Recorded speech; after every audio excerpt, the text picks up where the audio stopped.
Before we move on to Far From Home, there's a few things to talk about with Homecoming that a friend of mine who is helping me with this video brought to my attention and wanted me to talk about. As well as a few things I wanted to elaborate about or have noticed about Homecoming since I made the first video. The first thing is the scene where Tony takes away the suit, saying this. This is all I have. I'm nothing without this suit. If you're nothing without this suit, then you shouldn't have it, okay? This scene doesn't work for more reasons than I originally thought, because as a friend of mine pointed out, this isn't a lesson that works for Spider-Man.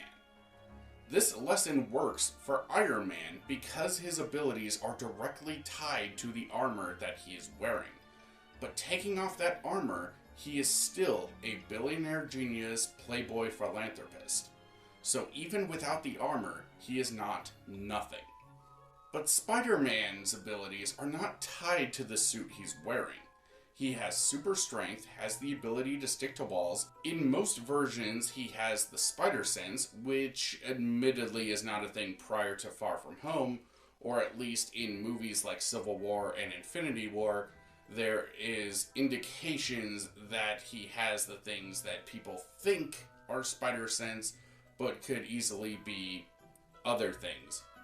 More on that in the Far From Home section, but the point is that Peter is not nothing without the suit. And this is not a lesson he should have to learn. Especially since he has been Spider-Man for 8 fucking months by this point in the movie. He should know that he is not nothing without this suit. Moving on. The second thing my friend wanted me to talk about is the idiocracy of having Tony Stark be the mentor of Peter Parker, because Peter Parker as a character predates Iron Man. Spider-Man was created August 19th in 1962 by Stan Lee and Steve Ditko, whereas Iron Man was created a whole year later in 1963. Yes, Iron Man was created to be an adult superhero, whereas Spider-Man was originally created to be a teenage superhero. But in terms of their creation, Spider-Man is older than Iron Man. So it's a little weird that Tony is the mentor of Spider-Man. Something else I thought about regarding Homecoming all the way to Endgame is, why in the ever-loving fuck did Tony Stark give a 15 to 17-year-old kid a suit with an instant kill mode? As I went into during the Homecoming portion of this video, most of the features of the Homecoming suit had to have been made prior in order to make any sense at all for those features to exist in the suit. And even then, they still don't make that much sense to exist. But the instant kill mode is one of the more puzzling elements, because why in the ever-loving fuck would you give something like that to someone you have never even met, let alone a 15-year-old kid? For all Tony knows, Peter could have been a complete sociopath who is only being a hero for fame and fortune, or anything like that, assuming J. Jonah Jameson existed in Homecoming for all we know. He could have been right. That he could have been a menace to society. So why, in the ever-loving fuck, give him a instant kill mode? Now true, this is a feature of the suit that was locked away behind the training wheels protocol, but that feature still exists in the suit, and Homecoming displayed it's incredibly easy to hack this suit, considering that a moron like Ned Leeds can hack it. So, this is either a feature that should not exist at all, or if it had to exist, it should have been better safeguarded so that two idiotic 15-year-old kids couldn't hack into a multi-million-dollar suit that has an instant kill mode. And it's not like this mode is just forgotten about. No, it comes back in Avengers Endgame. Sure, it helped out with the Ravager army a little bit, but there's no way that Tony could have known that something like this would happen. So you cannot use this as justification for why he put this mode in the fucking suit. There's some other things that I could easily point out too as well, like the fact that the suit-up scene in the beginning of Homecoming showcases that the Stark suit is basically a onesie aside from the mask. The boots, the gloves, and everything is all one piece. But in the later portion of the movie, when Peter is going to Flash's party, it's shown that he can take off the gloves, which kinda, raises the question of why he doesn't have this suit on prior, like I was mentioning in the Homecoming section, where he should have just had the suit underneath his civilian clothing, to make suiting up go faster so he can spend more time saving lives instead of putting on his goddamn suit. Additionally, to add to my point of Peter being stupid with the glowy thing later on in the movie, when he finds out it's a bomb, the first thing he does is toss the glowy thing to the ground. Sure, Karen immediately says that the glowy thing would require some form of radiation to turn it into an explosive state, but he threw it to the ground before even hearing that part. So, just for shits and giggles, here's another edit of the scene if the energy core blew up from him doing that. That glowy thing is an explosive Chitauri energy core. Whoa, you...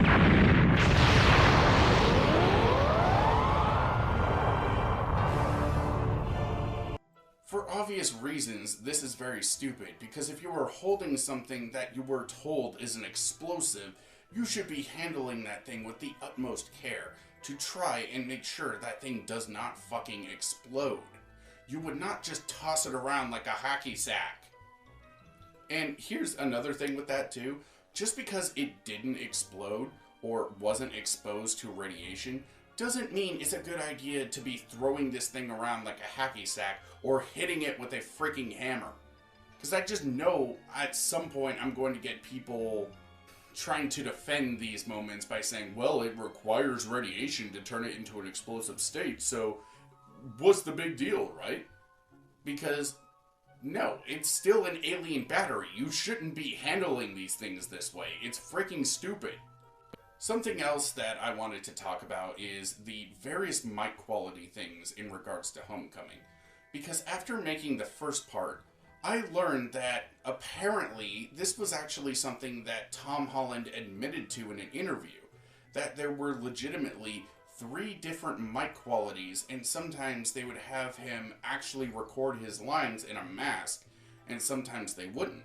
Sometimes they would even use the recordings from when he was actually in the suit doing his takes, instead of using post-recorded audio for clarity for whatever reason. This actually explains why there are 3 different mic qualities with him in the suit throughout the movie. I just wanted to put this here because I didn't know about this interview where Tom admitted to this. Honestly, I just thought it was something that I noticed that nobody else seemed to talk about, because I had seen a lot of reviews from other YouTubers and none of them ever really mentioned anything about the mic quality, which is kind of weird. I just think it was honestly kind of funny that I was right on the money when it came to this. So, there you go. Hi, Real Super Nintendo just wanted to record this bit live action because it would take less time, basically. So I've been looking for months trying to find this interview. Again, I didn't save it, unfortunately. And I can't find it again. Basically, finding interview stuff with Tom Holland when you're looking for one specific thing is kind of a crapshoot, unfortunately, because you can't just look up like here's an example of another thing from an interview I was looking for. Tom Holland saying that he is playing Iron Man Jr. instead of playing Spider-Man.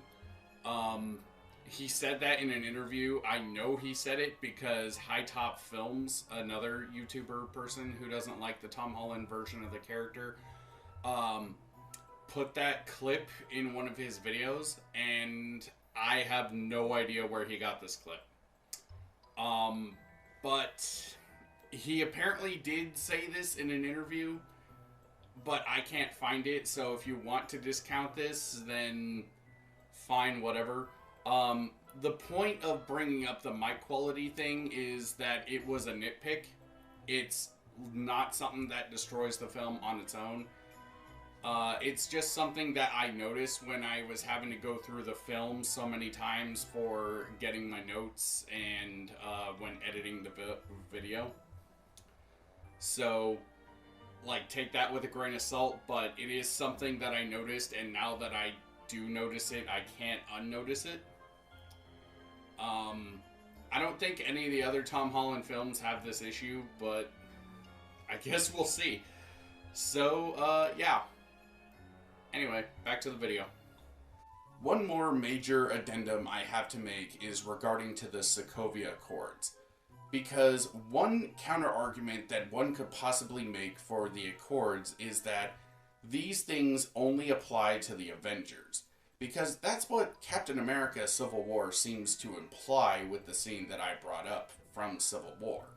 However, this makes very little sense, as the whole point of the Accords is to hold superheroes responsible for the death and destruction that they bring. In Homecoming, as a result of Peter's actions, he caused a deli shop owner to nearly lose his life, get his shop destroyed early on in the movie, and Peter is never held accountable for this. And also ends up destroying quite a few buildings and even bits of property over the course of Homecoming alone. And this is the type of stuff that the Accords were put in place to hold heroes accountable for. And it's inarguable that people aren't aware of this because Peter, in addition to being a fairly public superhero, also is reporting what he does every day to Happy, on top of the fact that the Stark suit has recording systems which logically would be uploading the footage somewhere, because the suit is recording stuff even while the training wheels protocol is put in place. And if Peter doesn't know about this feature, then all this would be doing is having files and files pile up for no reason. So, logically, these files would have to be uploaded somewhere, especially because the name of this feature... It's called the Baby Monitor Protocol. Yeah, of course it is. What is the point of a baby monitor? Oh, I don't know. Probably to keep tabs on a child. You know, that seems like the most likely, scenario with that. Anyway, if the Accords only affected active members of the Avengers, then the ones who are fugitives wouldn't be fugitives at all because they are no longer active Avengers. The Avengers broke up during the airport fight of Civil War. Even Tony confirms this in Infinity War, so the fact that they are still fugitives means this affects all superheroes, not just the Avengers. Also, as I have mentioned before, the She-Hulk show does seem to indicate that the Accords are no longer a thing, mentioning that they are repealed. However, the She-Hulk show has demonstrated numerous times that they don't know the first thing about the process of law, with the writers even admitting as such before the show even came out. Furthermore, that show is extremely poorly written, so it's hard to take anything it says seriously. Because with it being as poorly written as it is... Well, here's the thing, Bruce. I'm great at controlling my anger. I do it all the time. When I'm catcalled in the street, when incompetent men explain my own area of expertise to me, I do it pretty much every day, because if I don't, I will get called emotional or difficult, or I might just literally get murdered. So I'm an expert at controlling my anger because I do it infinitely more than you. So all of this just feels like projecting a lot of shit onto me. It's hard to nail down whether or not any of this stuff really sticks. Additionally, Marvel seems to have disowned the She-Hulk show entirely, putting into question whether or not anything in this show is even still official. Looking into it, most of the information regarding the Sokovia Accords is mentioned either in Agents of S.H.I.E.L.D., which explains why most people are still unaware of what exactly the Sokovia Accords even entail, because barely anybody watches Agents of S.H.I.E.L.D., at least relative to the people who watch the movies and the Disney Plus stuff. So, allow me to relay the information of the Sokovia Accords. Quote, any enhanced individuals who agree to sign must register with the United Nations and provide biometric data such as fingerprints and DNA samples. Those with secret identities must reveal their legal names and true identities to the United Nations. Those with innate powers must submit to a power analysis, which will categorize their threat level and determine potential health risks. Those with innate powers must also wear tracking bracelets at all times. Any enhanced individuals who sign are prohibited from taking action in any country other than their own unless they are first given clearance by either that country's government or by the United Nations subcommittee. Governments are forbidden from deploying enhanced individuals outside their own national borders unless those individuals are given clearance as described above. The same rule also applies to non-government organizations that operate on a global scale, including SHIELD and the Avengers. Any enhanced individuals who do not sign will not be allowed to take part in any police, military, or espionage activities, or to otherwise participate in any national or international conflict, even in their own country. As a corollary, they will not be allowed to participate in any active missions undertaken by private or governmental law enforcement, military, or intelligence organizations, such as SHIELD or the Avengers.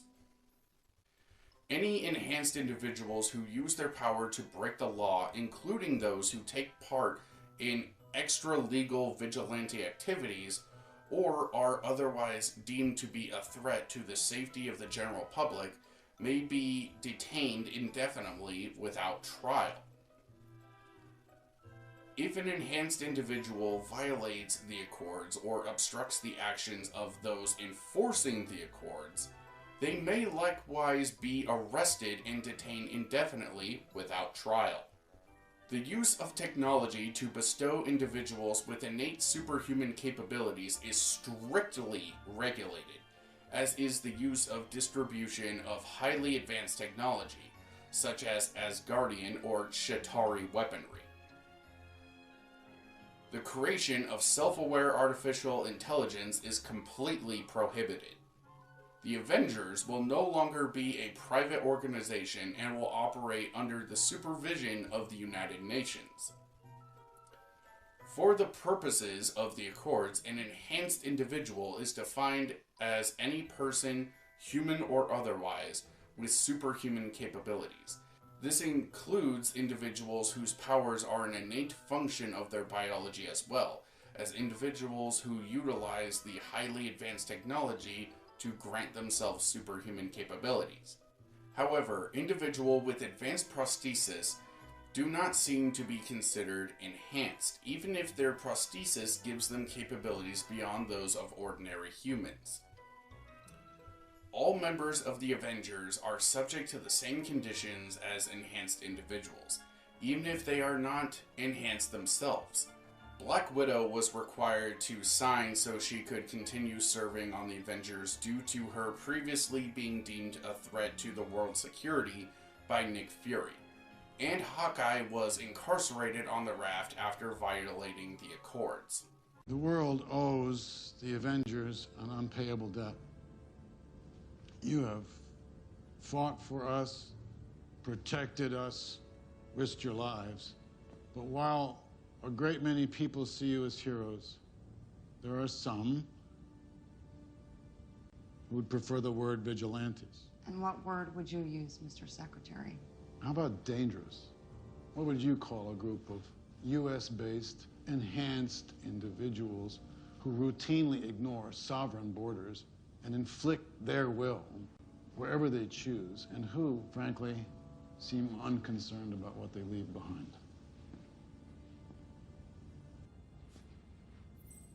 For the past 4 years, you've operated with unlimited power and no supervision. That's an arrangement the governments of the world can no longer tolerate. But I think we have a solution. The Sokovia Accords, approved by 117 countries, it states that the Avengers shall no longer be a private organization.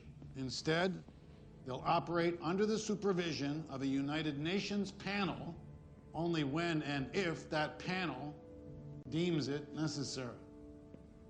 The Avengers were formed to make the world a safer place. I feel we've done that. Tell me, Captain, do you know where Thor and Banner are right now? If I misplaced a couple of 30 megaton nukes, you can bet there'd be consequences. Compromise, reassurance. That's how the world works. Believe me, this is the middle ground. So, there are contingencies. 3 days from now, the UN meets in Vienna to ratify the accords. We'll talk it over. And if we come to a decision you don't like? Then you retire. Secretary Ross has a Congressional Medal of Honor, which is one more than you have. So let's say we agree to this thing. How long is it going to be before they LoJack us like a bunch of common criminals? 117 countries want to sign this. 117, Sam, and you're just like, no, it's cool, we got it. How long are you going to play both sides? I have an equation. Oh, this will clear it up. In the 8 years since Mr. Stark announced himself as Iron Man, the number of known enhanced persons has grown exponentially.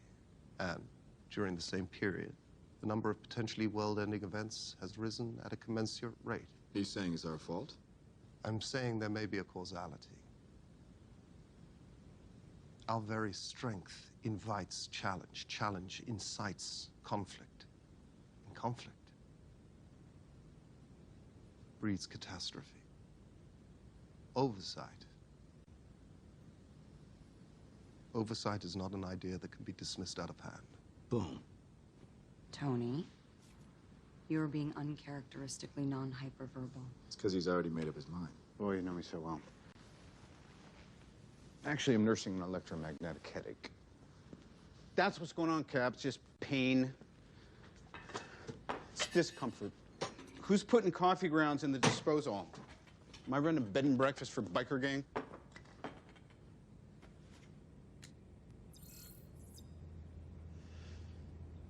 Oh, that's Charles Spencer, by the way.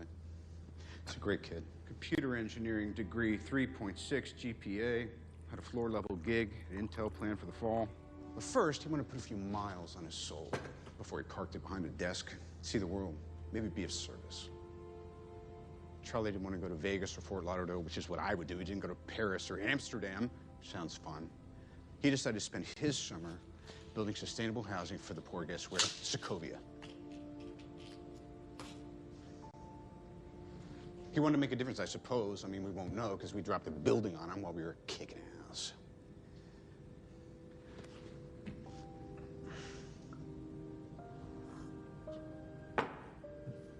There's no decision-making process here.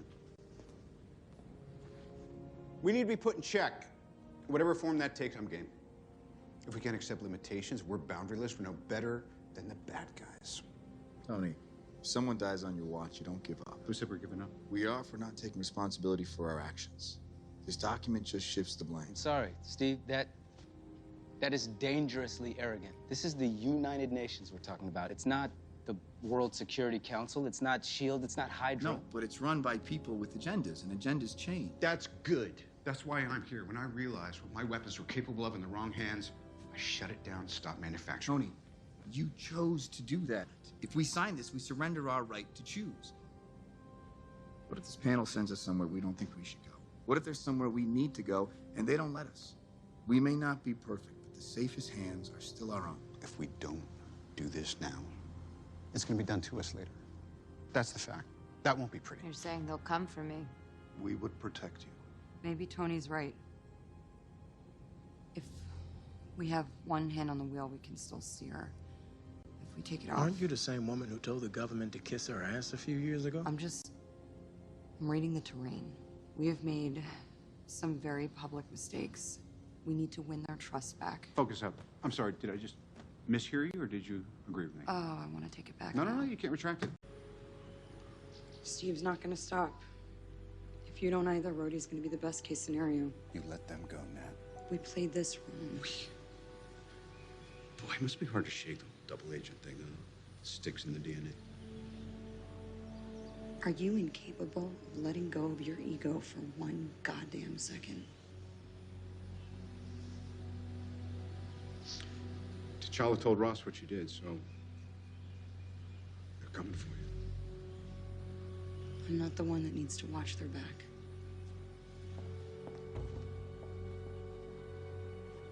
Well, think of it this way. Your school has rules, right? Like, you can't draw on the walls.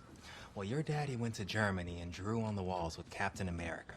And that was a violation of Article 16, Paragraph 3 of the Sokovia Accords.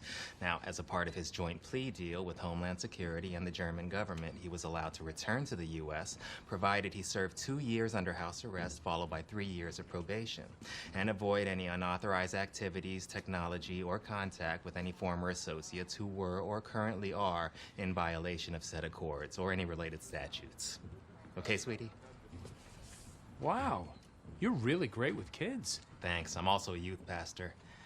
Anyway, not to be a Johnny Ask-a-lot, but you haven't had any contact with Hank Pym or Hope Van Dyne, have you? No.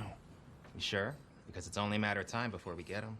It was their tech, so they violated the accords too. And associating with them breaks your deal. And I don't need to remind you that any violation of your agreement means 20 years in prison, minimum. I haven't talked to Hank or Hope in forever. They hate his guts. Thanks, Peanut. How'd you do it, Scott? Do what? The card trick. Seriously? It's bar time, baby. Still no word on the whereabouts of Steve Rogers after his public feud with Tony Stark and the Avengers over the controversial Sokovia Accords. Ratified by 117 countries, the Accords place the Avengers under UN authority and provide a framework for the registration and monitoring of all enhanced individuals. We knew this was going to happen sooner or later. The last thing we need right now is the government hamstringing us with the Accords. We need to stop Hive by any means necessary. I'll deal with the government. I'm here because the president sent me. The Sokovia Accords are law of the land now. He's concerned you may have some undocumented enhanced assets working for you. And why would he think that? Because he's not a moron. Come on, Phil. It's time for S.H.I.E.L.D. to come in from the cold. Re-legitimize. In exchange for revealing and registering any Inhumans we may have? Not gonna happen. Why are you so pig-headed? It's good enough for the Avengers. Not all of them. And the Avengers operate in the spotlight. We work in the shadows. What's going on in those shadows, Phil? That's what I want to know.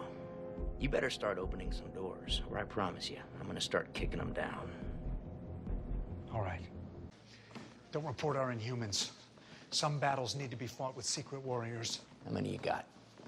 I know about Daisy and Electro Boy. Who else? You're about to meet one. Welcome back, Ms. Rodriguez.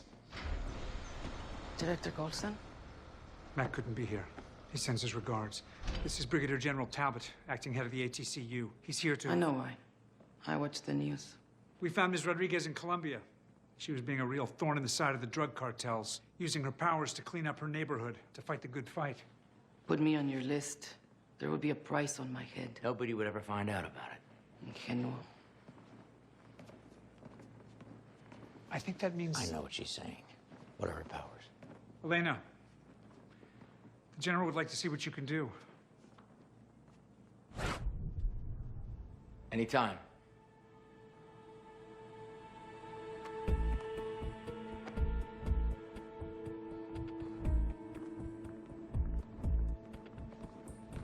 Thank you. So, she's really fast. Fast, yeah. And she can fend for herself. Not all Inhumans can. Most of them are regular people with lives and families who just want to be left alone. If you force them to register... It's a protected list. It's highly classified. You had an index. Which is why I know nothing good ever comes from putting people on lists. Eventually they get misused or fall into the wrong hands, and then innocent people suffer. This is exactly why we need the Accords. It's about protection. Whose protection? Everyone's. People need to be protected when one of you runs amok. Some of you need protection from yourselves. Is that why you have him caged up? He's under medical observation, General. I've seen him in the field. He has control issues. Lethal control issues. Issues that SHIELD's uniquely qualified to help him with. How does this registration work? You put us on a list, then what? Fingerprints, DNA samples. We run a power analysis to categorize your threat level. Also used to determine health risks. Fine. I'll register. All right, Coulson, I've seen the good and the bad. Now show me the ugly.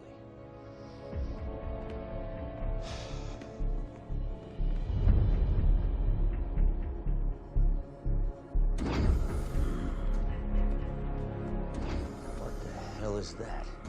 You keeping monsters on your base now? Breathe, General. It was Dr. Garner before he changed permanently. Rasta Hulk is your husband? I don't care if that thing used to be Gandhi. Why on God's crusty pie is it here? It needs to be frozen in a gel matrix cube. He may prove to be an asset. An asset? What you have is an out-of-control freak show down here, Coulson. What other surprises have you got for me? This is it. You wanted open doors? You got them. So he's controlling Daisy, is that it? That's it.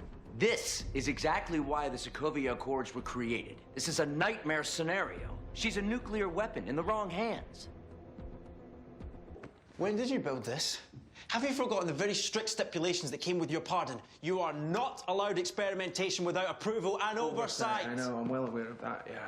That's why I wanted Simmons here. I wanted to show both of you. This has been a lifelong dream of mine, Fizz. When I saw the work you and Simmons were doing in replicating human tissue and internal bone structure in Coulson's hand, I knew right then that this was within reach. A robot? Not just a robot. It's one that can cross the uncanny valley and come out the other side, pass for human. I mean, it has bloody micro expressions. She. It's definitely a she, because it's... She has yes, it's a she. Micro expressions. Full range of motion. I mean, physically, she's nearly perfect. She is very realistic. Now, mentally, well, you've spoken with Ada. She's bright. She laughs at the jokes I've programmed her to recognize, but she's never going to pass the Turing test at the moment. That's a pipe dream. However, I think with your help... No. We have to report this right away. You could lose everything. I know. Or you could go to jail. I know, you're right. Full disclosure at this time is the best course of action. I agree. At least let me show you how it works.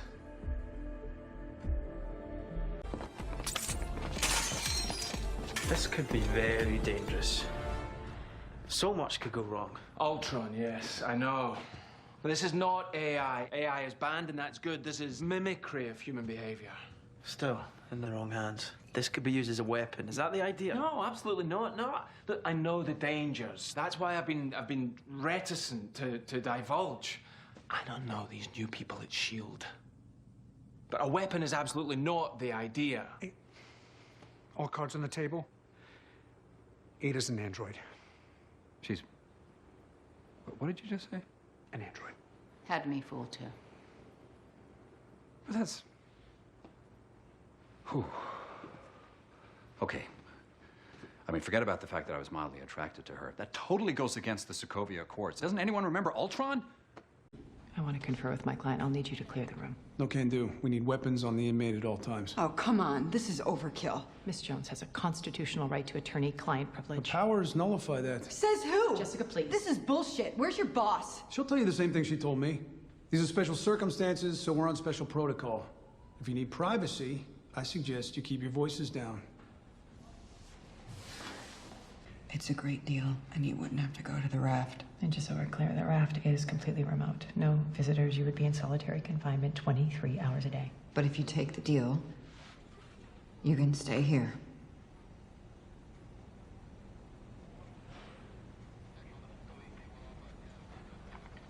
Mom. You'd have all your needs met. The tranquilizers, the restraints, your special bed would all be transferred here to the prison. I'm assuming you wear a wig. I'll add it to the list. Our biggest get is visitation. You can have a relationship with your daughter. You'd be locked up for life, but it would be a humane life. In exchange for a full confession? You have to tell them everything you know. including everything about Carl and where they can find him. This is coming from people far above the DA's office. They want the man who made you. If they want the person responsible for who I am, they already have her. I won't give him up. So you know where he is.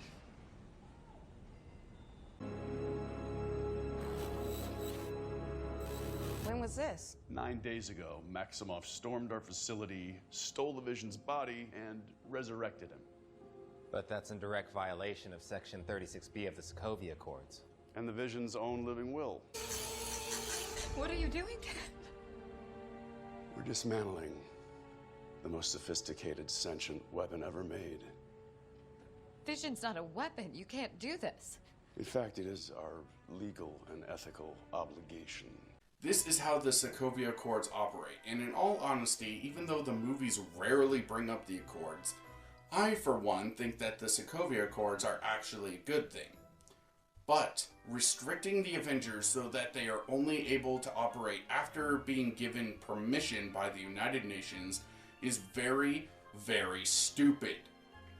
The whole point of the Accords is to hold superhumans responsible for the death and destruction that they bring about when fighting supervillains, and that in and of itself is not a bad thing.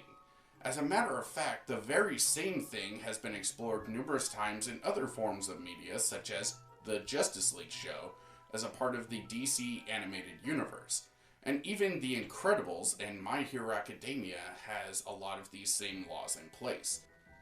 So I think the notion that the MCU or Marvel in general shouldn't have these laws in place because it's a comic book world, or based on a comic book world, is just flat out silly. Because even cartoonier worlds have laws like this in place. J. Jonah Jameson in particular brings up that Spider-Man should be held accountable all the time in various forms of media such as cartoons and video games. So the idea that this isn't something that belongs in Marvel because comic books and blah blah blah is very stupid. I just wanted to bring all this up here because the Sokovia Accords are something that me and my friend who helps me make these videos argue about pretty consistently, which I think is part of why I feel an extra need to defend my stance on these, even if none of you people watching this care about it. They are relevant to bring up across all of Tom's movies, so get used to me bringing them up. But in any case, these are just a couple of the addendums to the first part of this long-ass video series concerning Civil War to Endgame. This was all written as one video, but I wanted to make sure that I elaborated on certain things and make sure that I get everything as right as I possibly can.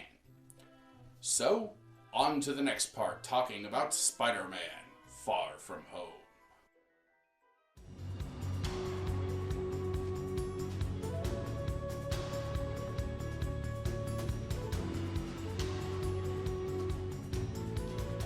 A 70-centimeter square window.